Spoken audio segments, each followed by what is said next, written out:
guys. The heart and soul of the show, Ryan Quinn. Happy to be back, like you said. Gillian the Savage Robertson. Boom! I'm Jonathan Ramlakan. We got Bree Eckert. Hey guys. We got my boy Blake here. Hello, people of the interweb. The Fight Bananas Show, every Tuesday, 1 to 3 p.m. Eastern on the Fight Bananas YouTube channel.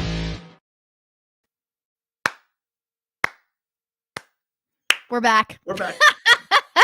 We just wanted the two-part show, like Lord of the Rings and The Godfather, all kind of stuff has two shows, two parts. I believe they call this technical difficulties. But hey, we're live. We're living, we're live, and that's what happens. But we are back in action.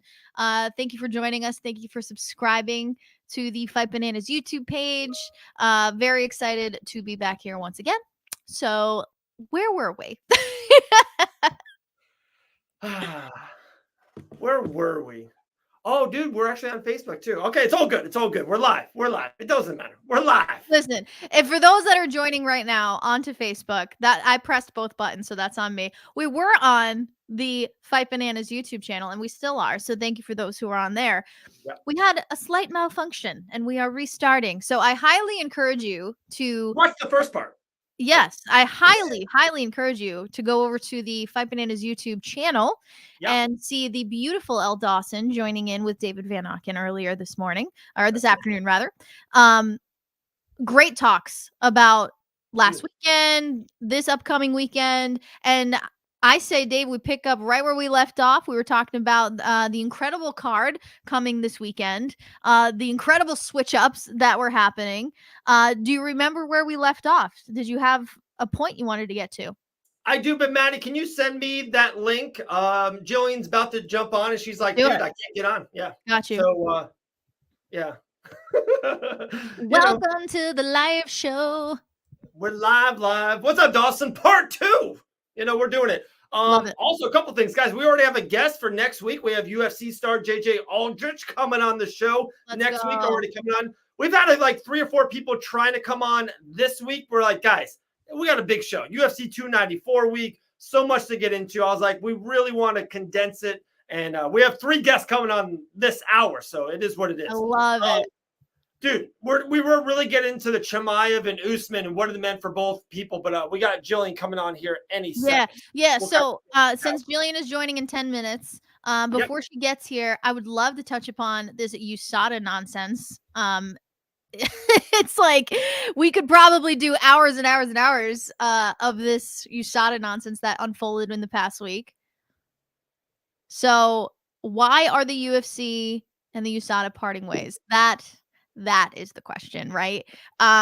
Huge shout out to ESPN for basically doing a play-by-play breakdown, because this was probably one of the most confusing back and forth drama sagas that I've ever seen go on for MMA. I loved it. I don't know why I liked it so much. Dude, I love it was like watching a soap opera unfold for the modern person. It was fantastic.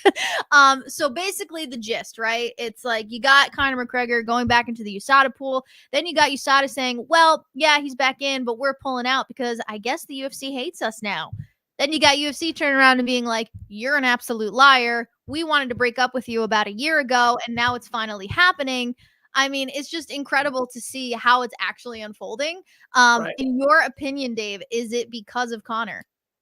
I think Conor's a legit reason. I think he's a, big boy legit reason, but I don't think it was all Conor.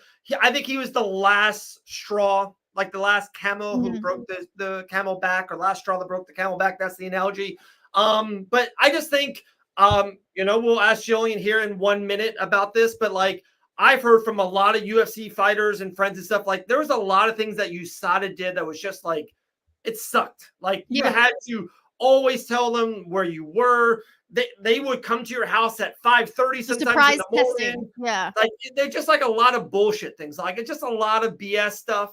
And I just heard like they were very unfriendly. They did not gel with you. They did not work with you. It was just one of these things that's like, dude, we're paying you a ton of money to make sure the sport is clean and well. And if you weren't going to like be people friendly and at the end of the day be fighter friendly, it's like, dude, we're paying you the money. It's like if we're going to pay you for a service, we are going to ask you to be friendly to the service of the fighter. So just a lot of that kind of stuff. And, I think the Conor thing was the last straw, and it is what it is. And then, of course, when stuff isn't going well, Dana White does not like anyone going to the public and kind of putting out the dirty laundry and stuff. And when you kind of cross Dana, he doesn't like that. I would not want to be on Dana's bad side.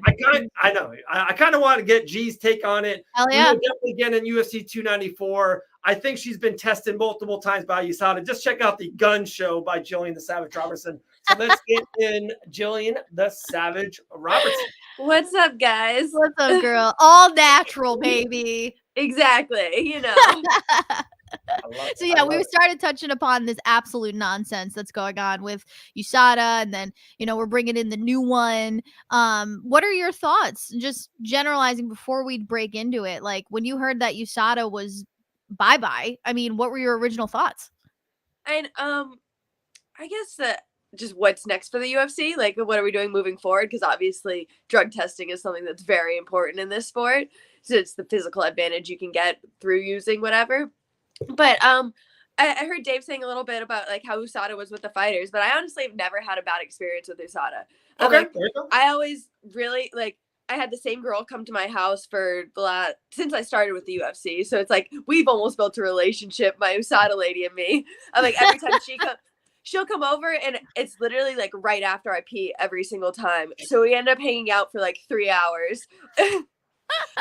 And I did have like one failed test with the UFC for marijuana, and all through that process, I feel like Jeff Novinsky and Donna, they were both like there for me 100% of the way, and like helping me through it and whatever I needed to like get through the whole like I guess like legal process of it, So I've always had like really good interactions with USADA and like the UFC employees who worked through USADA. Real quick, Maddie, do you have to go? Or are you okay? I can hang on for a couple more minutes. Okay, sounds good.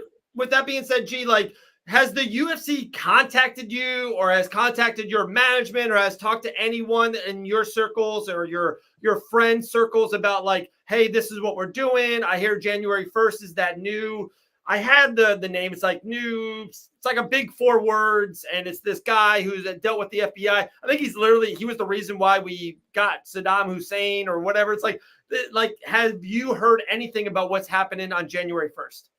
I know as much as the public does. Oh, wow. Okay. So even with like USADA being announced, I found out that through Instagram, Right. Oh, snap. Okay. Yeah. So for the last thing that I've learned was the Drug-Free Sport International is taking over. Is that the big word you were looking for, Dave? Nailed it. Okay. Got you. Nailed it. So I think this is very important to note. It is not a lateral move. So I think that's confusing a lot of people, is they're like, oh, well, they already found a new anti-doping agency, so they're good to go. But this is actually not a lateral move. So Drug-Free Sport collects the samples, sends them to a world anti-doping agency lab for testing, right? That's where Drug-Free Sport's role ends. USADA also did that, but they would also act as the judge of discipline in the event of positive tests. Whereas now the UFC is going to be the judge. So I think that's kind of where the difference is. Do you see a pro? Do you see a con? Like, I don't know. Like, to me, it's like apples and oranges. Well, to us, that's where USADA kind of repped their benefits from the beginning.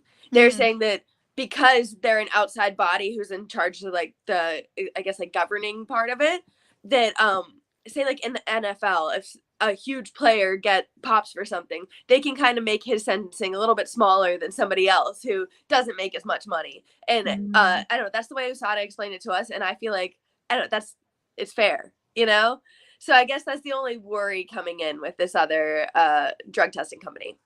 Right. Yeah. That's a very good point. Very point.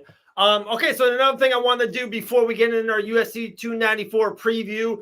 So, Jillian, we did it last week with Moicano. We're going to do it this week with you, G. Your website, is it GillianSavage.com, or there's a dash Gillian-Robertson.com? Gillian-Robertson.com. All right, so Gillian-Robertson.com. All you guys have to do, we're doing a free shirt giveaway. All you have to do is screenshot this right here, Gillian, us, something beforehand, afterhand. All you have to do is screenshot, send it on your socials. You can do it at Savage. You can do it at Fight Bananas. You can do it at Maddie on Air on IG. All you have to do is just screenshot Facebook, Instagram, shout us out. We'll reshare it. We're going to pick one lucky winner, and then we will buy one of Gillian's shirts. You send us what shirt size you are. We will buy it today or tomorrow. We'll send it to your house for absolutely free. So we will be giving away a free Savage shirt today. There you go. Love it. Love it. Because the Moicano shirt looking good. I know. That's pretty fire. I was looking at that earlier. I still have the best shirt on, though. Jillian hasn't seen it yet. Check out my... Oh, that's awesome. Right? It's literally her. It's hers. Her dog and her cat. Love it. Love it. That is Yes. even cooler. Yes.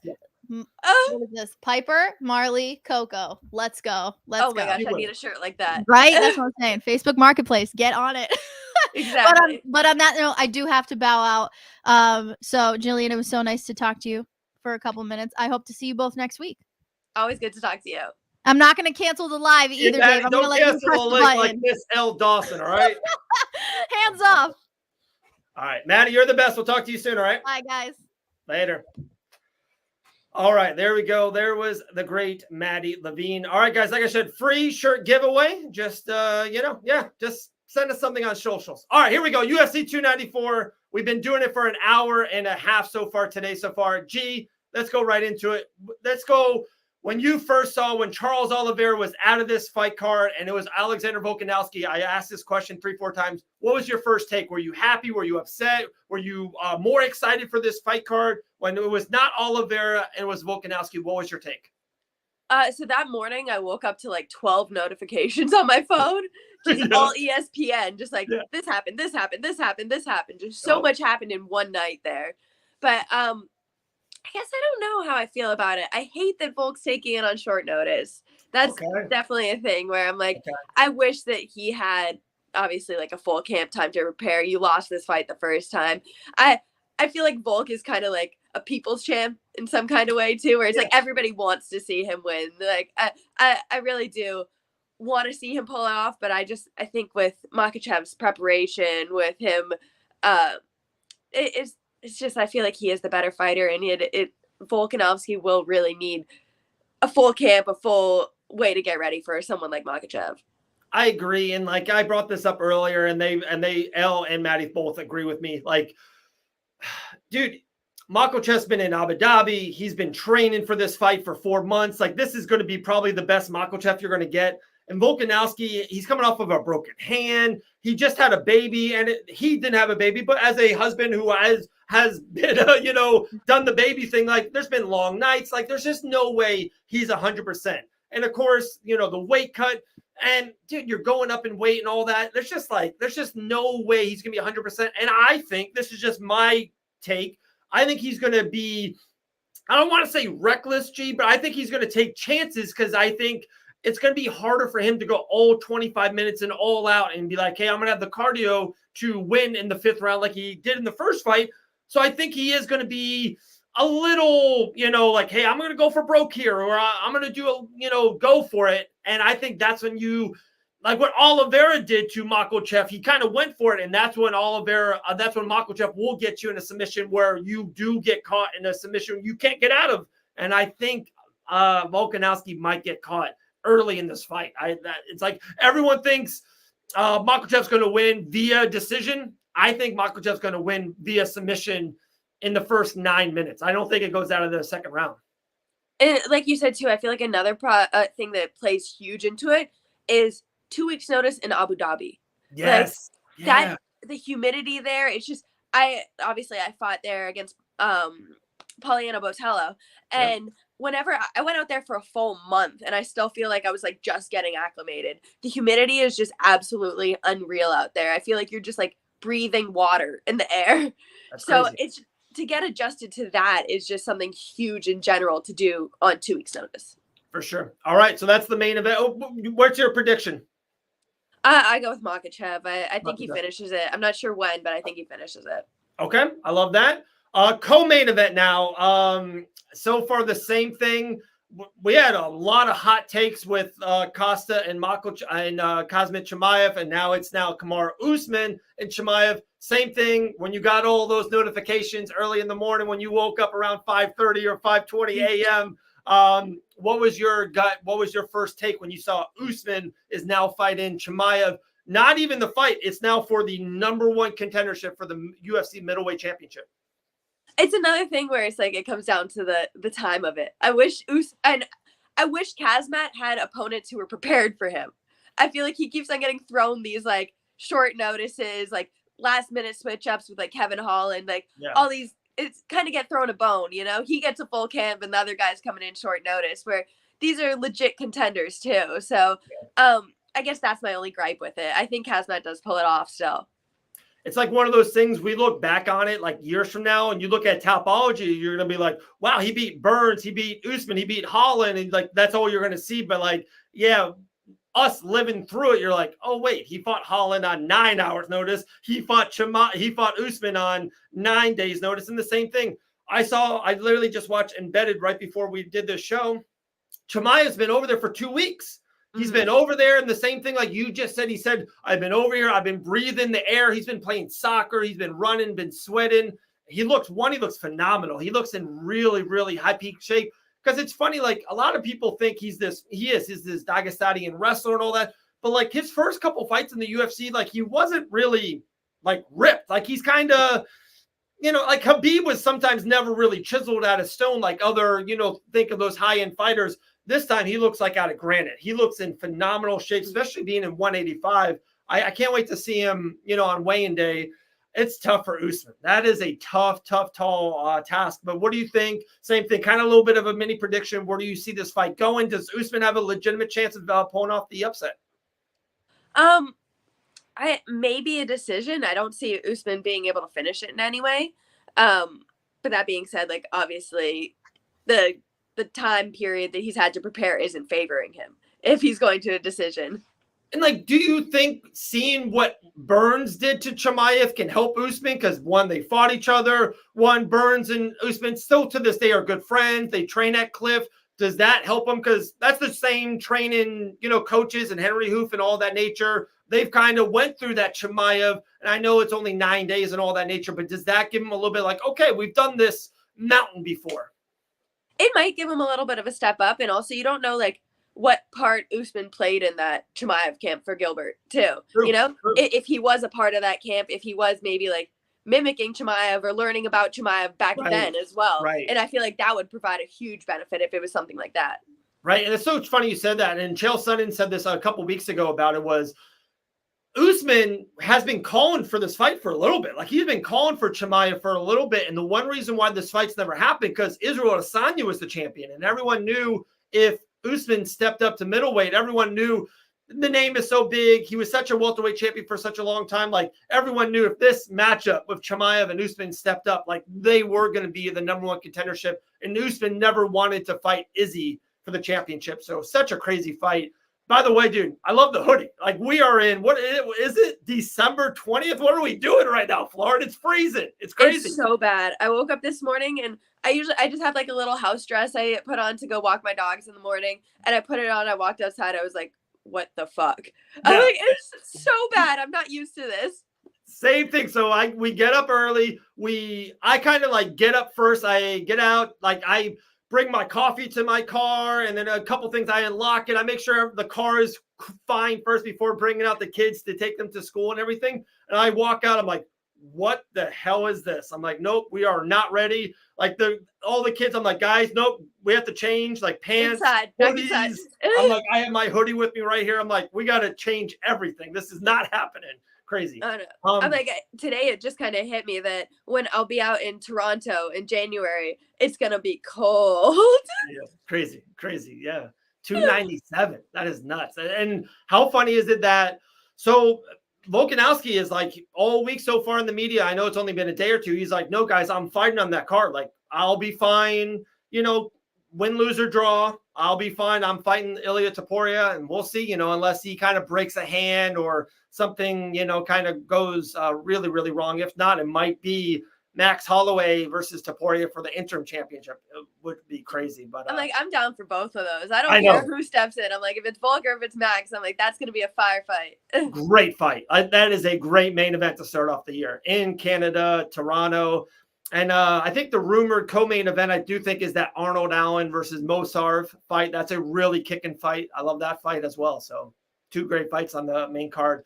I do have another 10 questions for you, so that's coming up in a couple minutes. Hopefully I won't fuck that up. My fault on Molly McCann last week. That's my bad. My fault. I'll take that.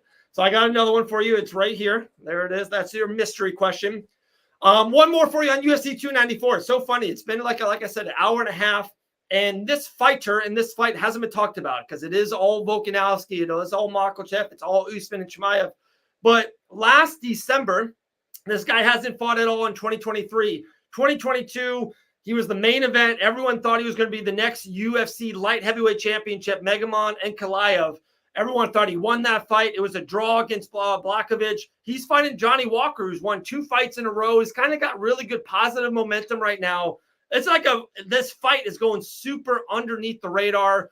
What do you think of this fight? Do you think Ankalaev will kind of get back on rhythm and get back on the job done? I've never seen one fighter not even lose the fight. He literally had a draw and just been buried. Like the guy's been buried for 10 months.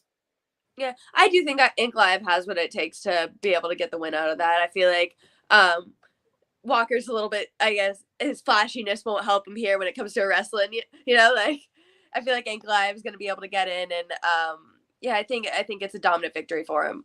Okay, there we go. Sounds good. Anything else on 294? I think we absolutely nailed it. Or do you have anything else on it? I was just going to say some of the prelims are awesome too. I think it's Javid Basharat. Both the Basharat brothers, I absolutely love. I feel like they always put up on a performance. And then, oh gosh, there was one more fight. He put on a crazy fight on the last time the last card I fought on. He put on Trevor a crazy fight. Peak right there. That's the other name I was looking at. I'm like, absolutely insane fight on the last card that I was on. So I'm super excited to see Peak fight again. Dude, you're right. It's Basharat versus Victor Henry. Like, dude, that fight is awesome. That's a great fight. Okay, anytime either one of the Basharat brothers are on, I'm like tuning in. Dude, you ready for this one? Gee, we're totally messing up. This is my fault, guys. SD Dumas, you and I literally have commentated his fight. He's fighting on this card. He's on the prelims. Crazy. Oh no, I feel like the prelims are stacked. They just need more females on it. There's only one girl fight on the whole card. I know. And that's Fry. Hannah was matched up against Fry long ago, a year and a half ago, right? I believe so. I'm not 100%, but yeah. So they're the first fight of the night, kicking it off with the females, and then got all the boys killing it the rest of the night. Yeah, Habib's like, get the females off early. We're not going to be here for it, and then we're going. Exactly. Gee whiz. Oh, man. No, it's a great card. It is super. Dude, this card is right up your alley. 10 a.m. it starts, G. You got to be so happy about that. That's like ideal, honestly. The only issue with morning cards like that is on Saturdays, I usually spar at 12. So got to take a little bit of a timeout, go spar, then come back and get the fights back on. All right, there you go. There you go. So, yeah, 10 a.m. is the prelims, and then 2 p.m. is the pay-per-view. God, the pay-per-view is great. Like, we're not even talking about the first Tim Elliott versus Mosarv. God, great fight. Great fight. Okay, Johnny Walker, great personality, but I don't see him winning this fight. We all agree. Dawson goes, Toronto in January is cold. Gotta prep the hoodies and homemade soup. I like that. There you go. All right, you ready for your 10 question guess? And then we got Rafael Esparza coming on. He's great. He does all he does a lot of the books. Like he matches, like he creates the lines and stuff. So we definitely will break that down with him. But all right, here we go. So we got 10 questions, and I won't mess it up. I got it. He's a pretty. I won't give you any more hints, but I won't not mess this up. You ready? I think you just gave one by accident there. You said he. Damn it. All right. I'm already onto something. There we go. All right. I hate this game, by the way.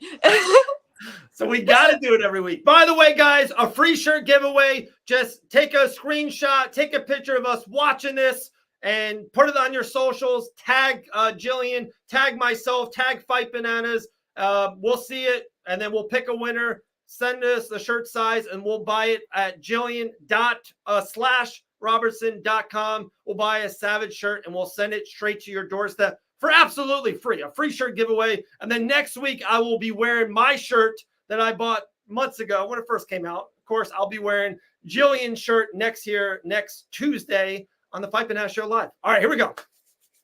All right. Have they been champ? No. Gosh, there's so many more weight classes, guys. It doesn't make it easy. Are they under 145? No. All right. So, are they 170? No? Yeah. Kinda. All right. Yes, but then no. Yeah. We said that about Molly McCann last week too. Not this weekend. Not this weekend. Okay. So, is it Usman? No. Is Chimaev usually 70? Yeah, Chimaev? Kazmit Chimaev. There we go. We have the winner. Gillian wins. There you go. We needed the win. We needed a win. Last week was rough. I know it was one. We won. Bieber Pavlovich even was on it. That was awesome. All right, G, we appreciate you. You're the best. Dude, so that's crazy that you've heard nothing about like USADA and all that. That is pretty wild. I honestly feel like that's how it is kind of a lot of times. It's like fighters are kind of in the loop with the public. That's funny. That is wild. Well, cool. Well, hopefully we'll have you next Tuesday, same time, same bat channel. We would love to have you. And hey, there might be some really big news happening to this very own show. So we'll see. Ooh. I'll see you then. See you then. Later, G. Talk Bye. to you soon. You're the best. All right, there we go. Gillian the Savage Robertson, a great little UFC 294 talk. We have Rafael Esparza coming on in 2-3 minutes. Then we have our guy Keelan to kind of wrap up the show. And hey, guys, you might be pumped about it, but we will wrap up about Misfit Boxing, the Prime Show, Logan Paul, Dylan Danis, KSI, Tommy Fury.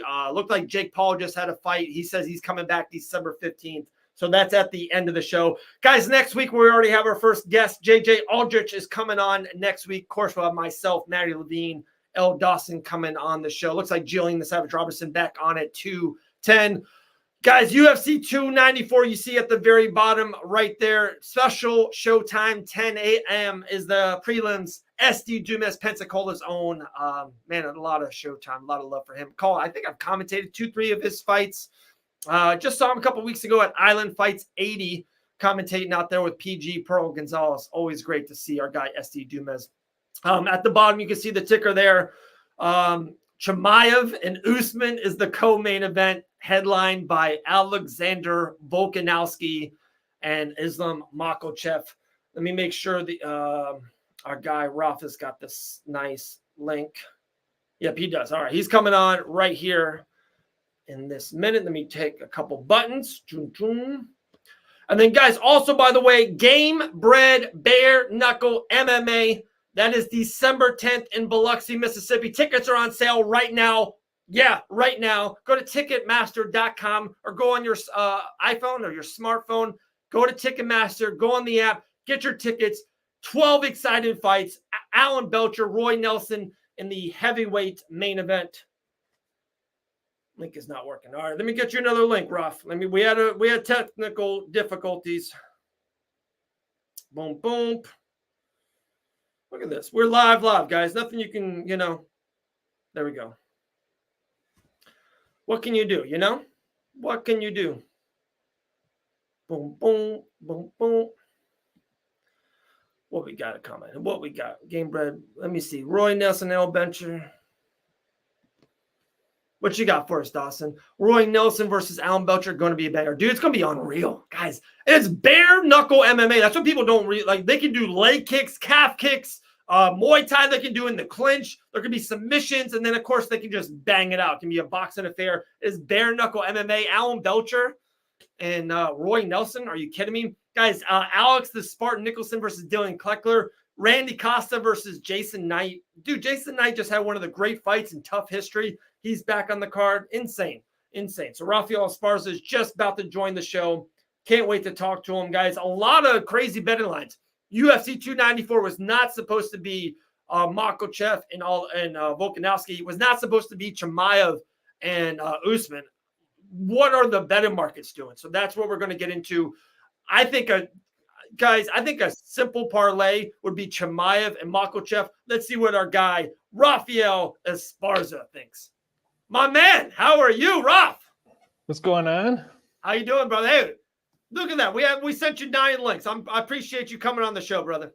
Oh, my pleasure to be on. I mean, I love listening to you guys talking about how this is a great pay-per-view, but for an odds maker and stuff like that, it's a horrible pay-per-view.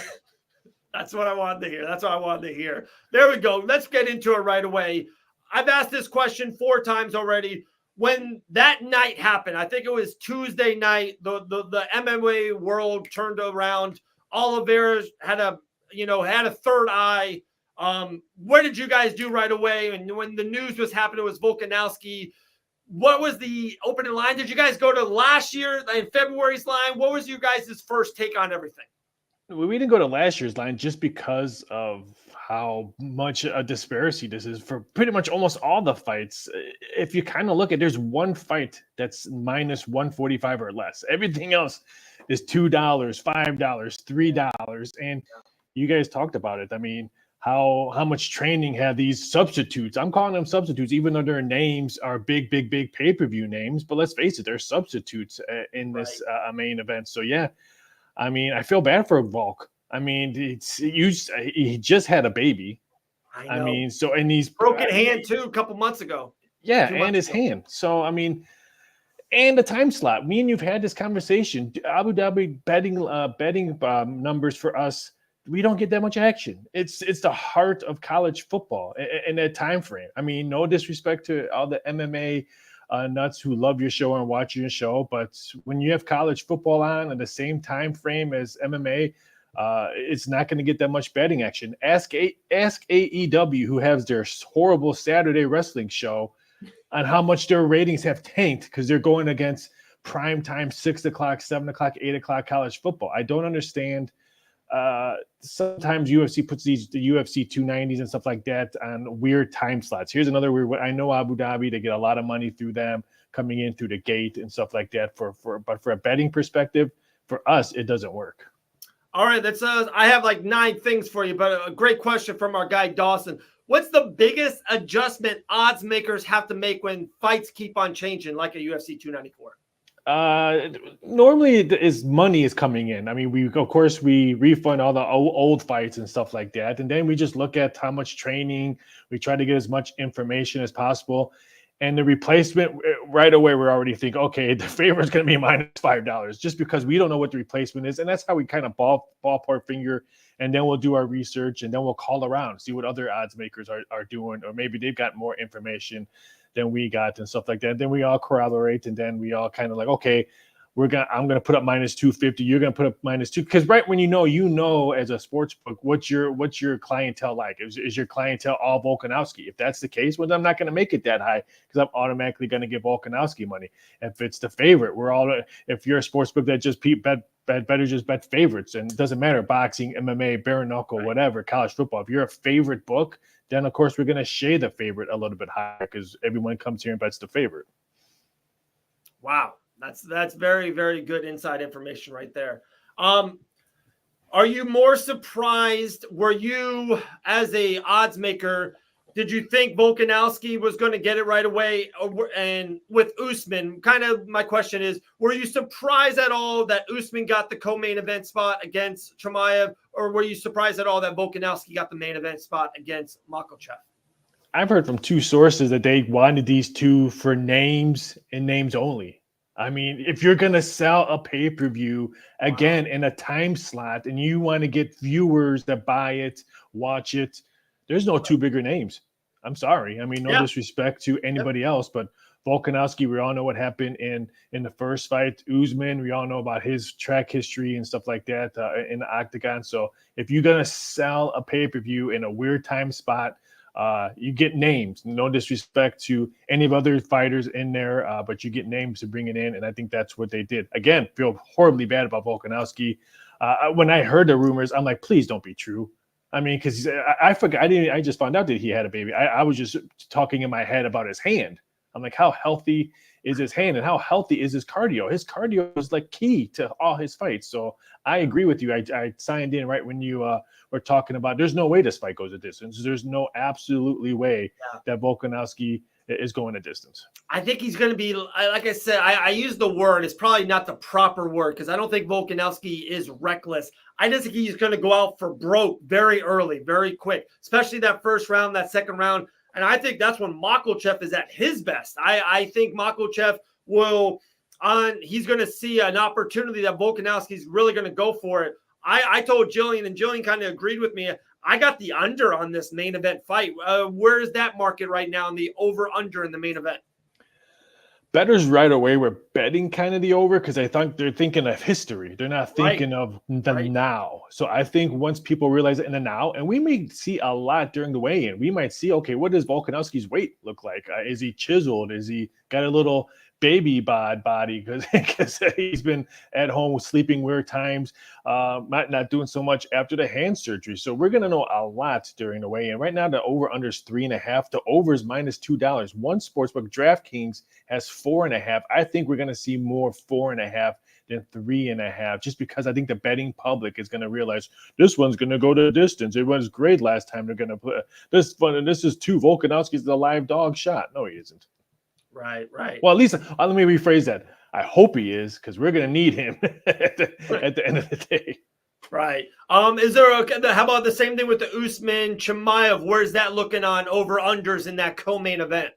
2.5. The unders -165. I mean, use it. Makhachev. I mean, just the videos I've seen just on social media, he looks angry. Phenomenal. Phenomenal. You say phenomenal. I say angry when he's hitting the bag and doing his work. He looks angry, and I just don't think Usman. Here's another one. This one's going to be high $3 when they get in the octagon. And again, I know name wise, great pay-per-view. Betting wise, horrible. But unless you like to bet the favorites, I mean, that's okay. A lot of people do like to bet money line favorites, and we've had this discussion with MMA and stuff like that. As soon as a dog wins, the sports books are doing backflips because that kills a lot of parlays. But for betting purposes, parlays, big pay-per-view. UFC 294 might be one of the biggest parlay events I've seen in a while.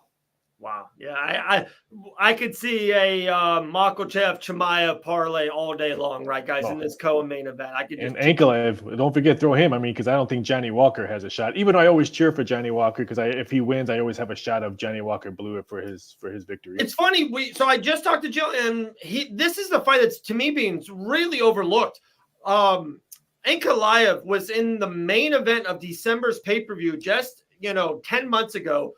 A lot of people thought he won that fight. It was a draw. And all of a sudden the UFC buried him. Like, guys, he was, we talked about as the UFC light heavyweight championship, probably going forward. Like there was no Jamal Hill talk 10, 12, 14 months ago. He got a draw, kind of got buried. Jamal Hill became the champion. Yuri Prochazka, a lot of stuff back and forth. Now Ankalaev is back. And still, even on this pay-per-view, he is being overlooked, overshadowed. What is the line right now on Ankalaev? Honestly, and I do this for a living, I don't even know what the line is on that fight. It's about 360, 370. 360. Okay. Yeah, I think that's fair.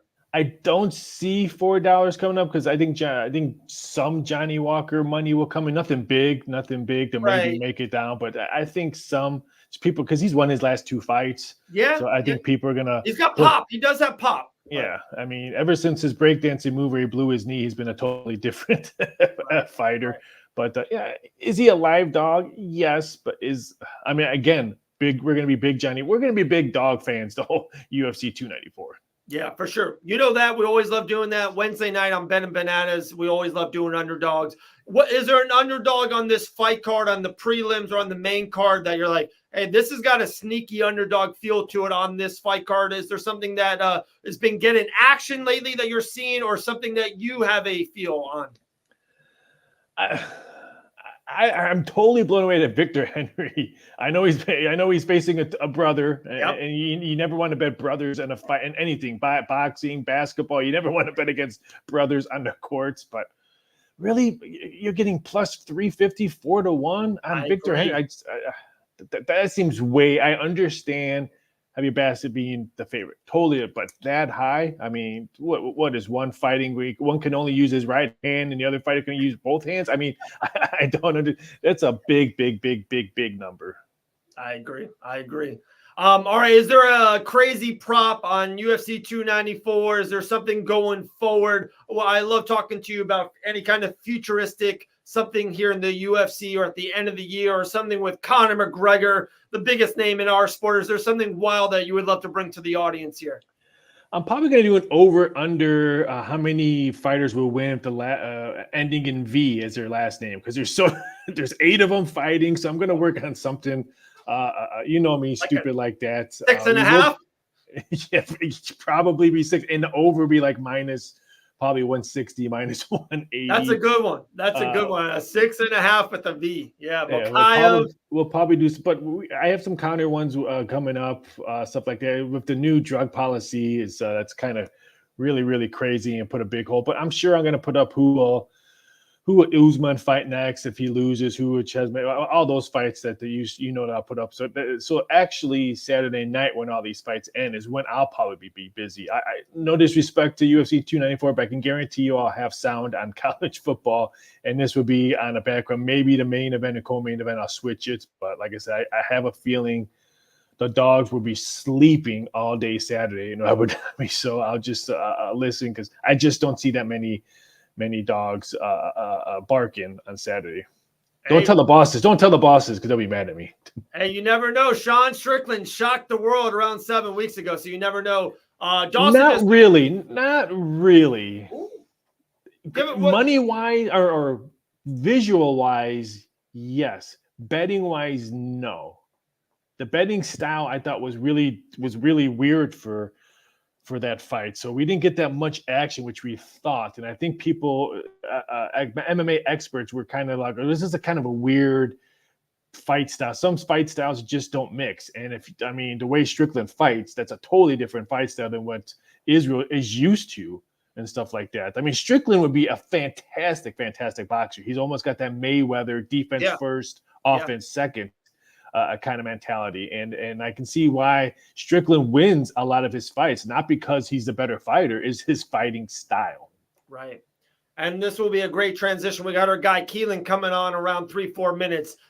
He's going to talk about what we just saw Saturday night. Do you guys have a lot of action, by that way, or do you guys put something on the that Misfit show with Logan Paul and Dylan Danis and KSI and Fury? Do you guys put a lot of action on that, and do you guys get that? Unfortunately, I do.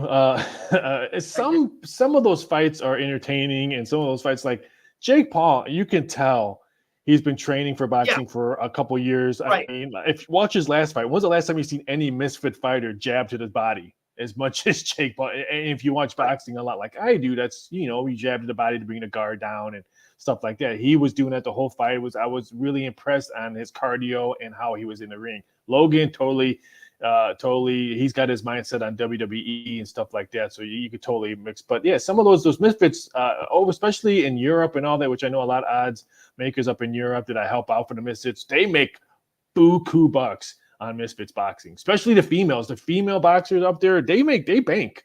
I mean, because you can bring your own marketing and advertising. No disrespect to UFC and all that, but you can't bring your own marketing and advertising and stuff like that to the ring anymore. The females make a lot of nice extra coin when you put gloves on and stuff like that. Wow. Like I said, I don't know if you saw this 3-fight parlay. Islam, Hazmat, and Ankalaev, a plus 140. You can't. That's nice. I agree, and that's why this one is going to be one of the biggest parlay UFC 294s. You might not get any more prep emails on that because I might be like collecting cans on the side instead of me doing extra prep bets, because you're on my email chain. You see all the preps that I send I love that. I love that. Last thing for you, Rafael. We always love having you on. Hopefully we can do this at least every pay-per-view here at the Fight Banana Show Live. Jake Paul announced he's fighting December 15th. Are you going to put something out on that? And do you know, or do you have any inside information, or are you hearing any rumors about who his opponent is going to be on December 15th? Well, I'm in Nashville right now, and I have a ballpark number of guys I'm going to put up. Those odds will be up tomorrow, and you'll see them in your email boxes. Jake Paul, who's this fight going to be in December? So it's going to be very interesting. I don't want to ruin it for you now because I'm going back and forth. I know both Paul brothers, and I know Conor has accepted a fight in the next couple of years with one of them. I think Conor fights one more time in the UFC, and then he's done. I'm not saying if he's going to win or lose, but I think he'll do one more in the UFC. And then I hear from a lot of MMA fighters, they want that Francis Ngannou money now. And they're not, Francis might be hurt a lot of people and how much money. I mean, he's fighting Tyson Fury in next week, and he's making a buttload of money. And now they're seeing how much money Logan Paul made and stuff like that. And it's going to be interesting. I see one fight for UFC for Conor. He'll step in the boxing ring, I think, 2 more times. And I would not be shocked if he jumps in the ring in WWE or AEW, because they're starting to pay a lot more, especially now WWE is part owner with UFC. So can you imagine UFC 300 if maybe Conor McGregor making his pro wrestling debut instead of UFC? Yep, we can see it. Rafael Esparza, one of the masterminds behind it all on the money scene in the not even the MMA side, but just everything. We appreciate your time. Hopefully we'll talk to you again real soon, my man. Appreciate you in Nashville, Tennessee, giving us a little bit of the action. Thank you, brother. Thanks for having me on. And please be kind on parlays this weekend in UFC 294. All right. No parlays here. Take it easy. Later, brother. All right. There's Rafael Esparza. We appreciate his time. All right, guys, we got one more guest coming on the show, and we will be calling it a afternoon, Tuesday afternoon. What is it? We got 2 more weeks to Halloween, UFC 294, and then what? We got what's next week? I think it's one more fight week, and then I know they were talking a lot about that Brazil show with now Derek Lewis stepping up with Curtis Blades being injured on the main event. Let's see if Keelan is going to pop on the show. All right. Boom, boom. We are live. Crazy guy. DJ, Brock, and Ronda. Yeah, I can see that, guys. We will probably get a lot of that action now with WWE and the UFC being under one umbrella. We will see a lot of that. We will see, Brock and Ronda and Conor and, a lot of these guys kind of crossing over and making money multiple different ways. If you can become a big enough star, or Israel Adesanya, you can see him in the WWE making that type of money on a Monday night or a pay-per-view. So be really interesting to see. But UFC 294, guys, this Saturday afternoon, make sure you make plans. Make sure you tell your significant other it's not at night. It's not going to be, hey, put the kids down, and it's going to be Saturday night at the bar and everything. Prelims start at 10 a.m. Eastern time. 2 p.m. is the PPV. Usman versus Chimaev. Volkanovski versus Makhachev. It's crazy. But this past Saturday night, let's see. Keelan says he's coming on. He's having one more issue. This Saturday night, guys, we just saw a wild show over there in Manchester with Logan Paul and Dylan Danis. We saw KSI and Tommy Fury, but just not even that. Just it was a spectacle. So much was happening behind the scenes. Darren Till was there. Of course, Tyson Fury was there. Ariel Helwani was there doing his thing. It just seemed like it was a scene. It was definitely a movie was happening there in Manchester United, and it's a lot of people love it. A lot of people hate it, and there's a lot of people in the middle. And it's not for everyone. We totally understand that. And, we do get that for sure. But, for a lot of people, they loved it. A lot of socials, a lot of people are into it. And we wanted to give Keelan 15 minutes to talk about it. He was watching it live. He was kind of messaging me during the show. So he's going to be coming on to talk about it. And, dude, what's next? It seems like all Tommy Fury's got matchups to go. KSI's got matchups to go. Logan Paul has matchups to go. I don't know what Dylan Danis is going to do next. It seems like he says he wants to fight in MMA. He even tweeted out the UFC. And it seems like he has people. I think, as crazy as this sounds, I think Dylan Danis does enough through socials, and at least he does enough through, even on the, I hate to say this, on the hate side. I think he does enough traction. I think the UFC will give him at least a shot. I think the UFC will give him at least one, and then kind of see where it goes. One, it looks like he has Conor McGregor in his corner, and that's always a good thing to have. I think he will get one opportunity and then see where it goes. See if it's too much, see if it is going to be too much of a scene and going to be a spectacle, or is he going to do kind of, carry the flag, sort of say, and not that he's a great jiu-jitsu artist, and see if he's going to do his thing under the MMA banner and become a viable asset for the UFC. Because if he does become an asset, the UFC will use him. If you're valuable, the UFC will promote and absolutely push and promote Dylan Danis. And I know that sounds crazy. If that happens, there's a lot of interesting matchups. Like off the bat, like just throwing it, like dude, there's Dylan Danis versus a lot of people on a prelim main event on ESPN would get a ton of eyes. And he would really kick start any kind of pay-per-view. Like just imagine him on a UFC 300 as a prelim main event to kick off the show for a UFC 300 card that could be headlined by Conor McGregor versus Michael Chandler. So, throwing that out there. But let's see. All right, here we go. Here is Keelan. Let's see. He popped in. Keelan! Dave, what's going on? My brother, how are you, man? Bro, I'm good. How are you? Doing good. Finally, we see you on the Fight Banana screen. Brother, it's so good to have you. Bro, it is good to be here. And to quote Chael Sonnen, it is good to be seen. I love it, man.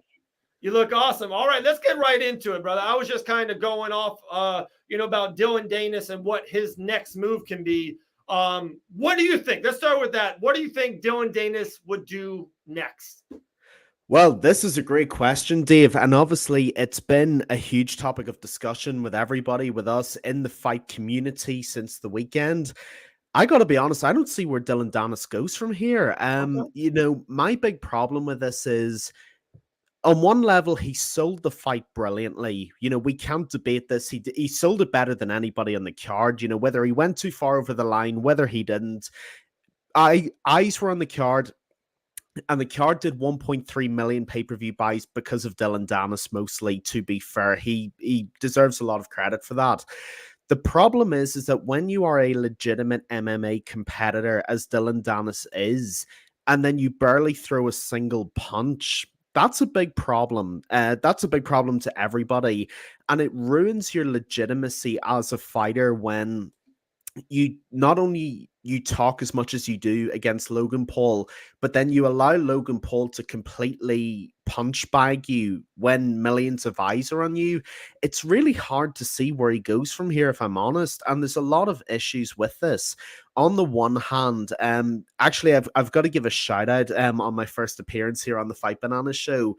Brian, aka True Geordie, did an amazing video talking about this, and I got to give him credit here because with Misfits, it was a nightmare getting Dylan Danis to show up, period, because as we know, he pulled out of the first fight with KSI before this fight, and then when he does show up, he doesn't offer anything in the ring, so he can't go back to Misfits because it was such a catastrophe this time.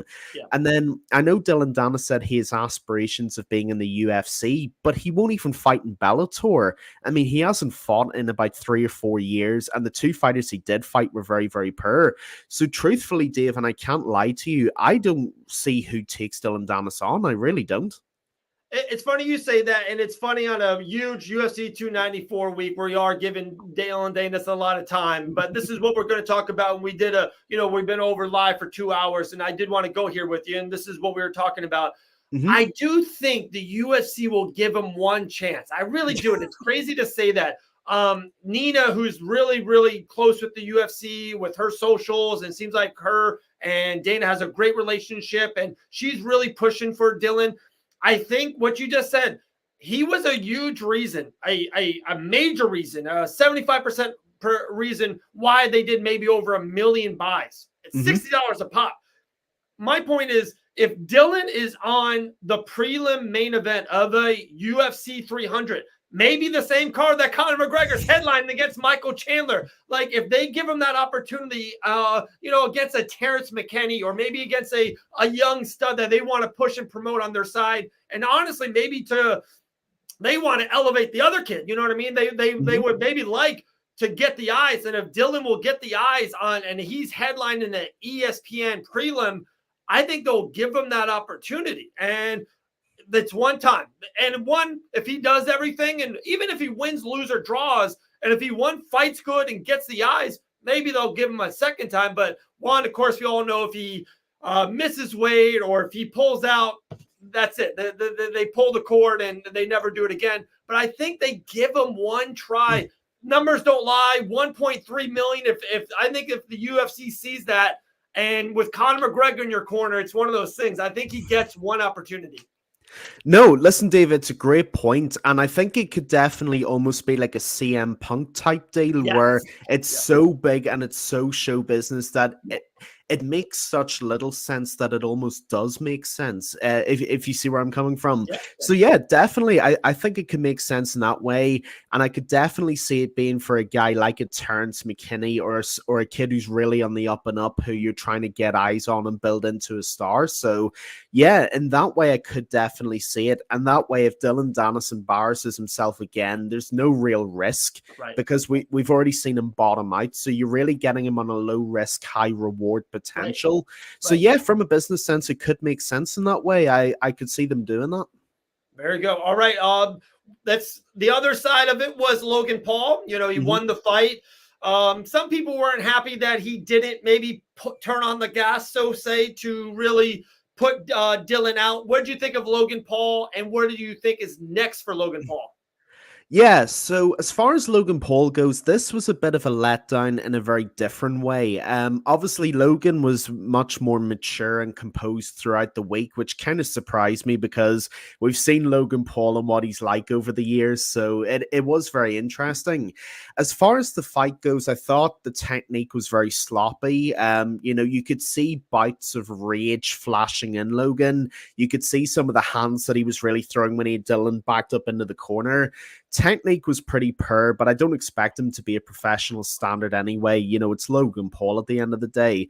But I did think, given all the crap that had been talked throughout the week and all the issues Dylan's had with Logan's fiance, I did expect Logan to go out and put the pedal to the metal a little bit more. I did think, even if the fight had ended up being a farce, which it kind of did, I did think Logan would want to go and at least get that knockout and claim that scalp. But, at the end of the day, it was a circus act of a fight. And I think Logan thought that the best thing he could do was at least come out looking better than Dylan, which he does. But to be honest with you, Dave, I am surprised he didn't try and take Dylan's head off, because I think that's what everybody thought he would do. Right. As for where Logan goes, Logan's got so much potential to be a really good fighter because he's genetically very, very well built to be a heavyweight boxer. I'm not going to get into the allegations. Some people claim he's using PEDs. I'm not going to get into that. But he does have the natural build and athleticism to really make something of this. I think what disappointed me the most about Logan's fight is that he has so much natural potential to be better than he is. But in the 2 years since he fought Floyd Mayweather, in which he did give a better account of himself than many thought he would, he hasn't shown any improvement, and that is a problem for me. But if he is to fight again, I really want to see him step it up, because he can't afford to have another performance like he did against Dylan. And Caitlin, if I can say, and the reason why I think Logan and Jake are just on two different levels, boxing wise and leveling up. Jake, and the people don't want to say this, Jake really does train and practice and train and practice in camps, where Logan literally Friday night will be on SmackDown, gonna challenge Rey Mysterio for the US Championship. And hey, that's awesome. And for a celebrity, and for what he does, and for wrestler fans, that's cool. He has the Prime energy drink, is one of the biggest, most selling. I have a 12-year-old son. He's into Prime energy drink. That's cool. So they're just on different levels, and that's fine in life.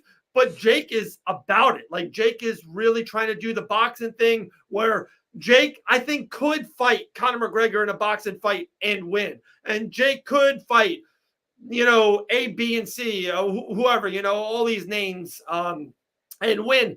Where Logan, to me, does it once every year, once every 2 years to do it to make sure Prime is okay and make sure his WWE career is doing. And I think he does it to have fun, and he loves it, but I don't think he does it like Jake does. That's my 2 cents. No, I think that's a great point, Dave. And I think that's where a lot of people are, because regardless of your opinions on Jake Paul, he is about it. And I will give him his flowers in that he is definitely serious about this. And I even thought with the Tommy Fury fight that we saw earlier this year in Saudi Arabia, I was actually impressed with Jake, because Tommy Fury's meant to be the one who is about this. He's meant to be the Fury. He's meant to be the pro. And Jake took it to him, and Jake knocked down a professional boxer. We can't forget this. And like, you can take all the MMA fights and the Nate Robinsons and all that sort of thing. Jake Paul knocked down a professional boxer, and that's a very impressive accomplishment for somebody who hasn't been doing it for this long. But I will give Jake credit. He is about this, and he does train, and he does want it.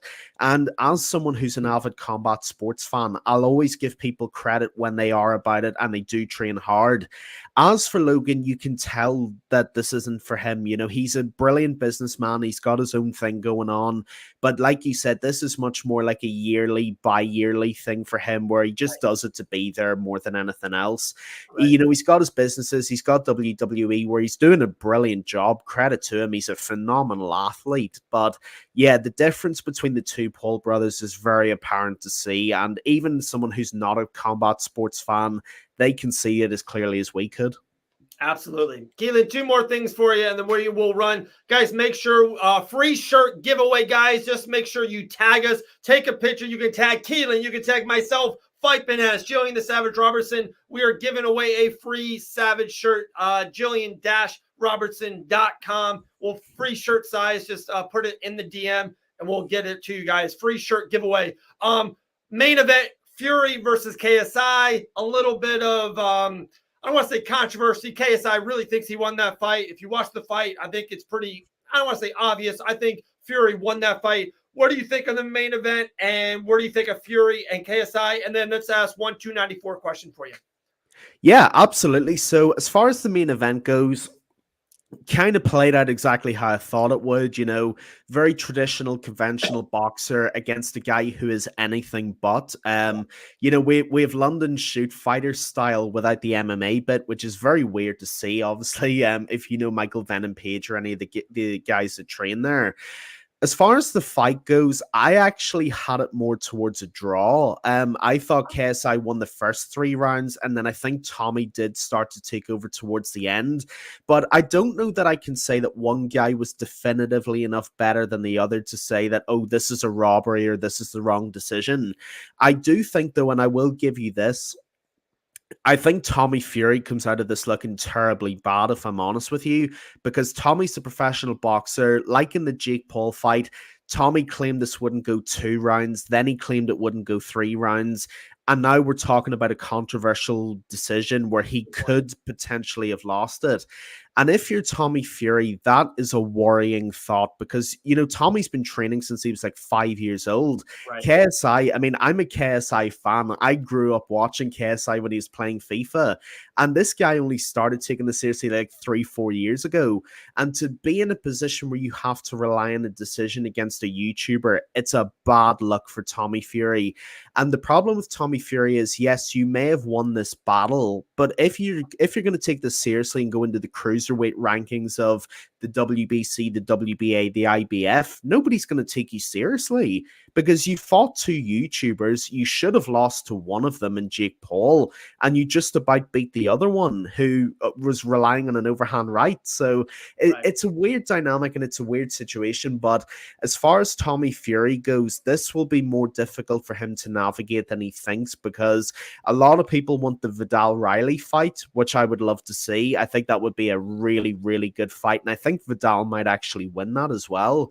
But yeah, as far as the main event goes, didn't really deliver either, if I'm honest. Yeah. All right, UFC 294. 1 minute. Wrap it up for us, Keelan. Crazy. Oliveira's out. Costa's out.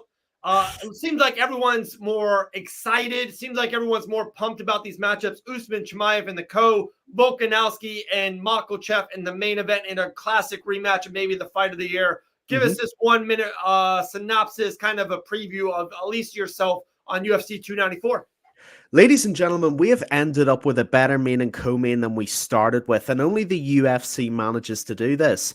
Like you said, Charles Oliveira is out, Paulo Costa is out, but we have seen some BMF behavior this week, ladies and gentlemen.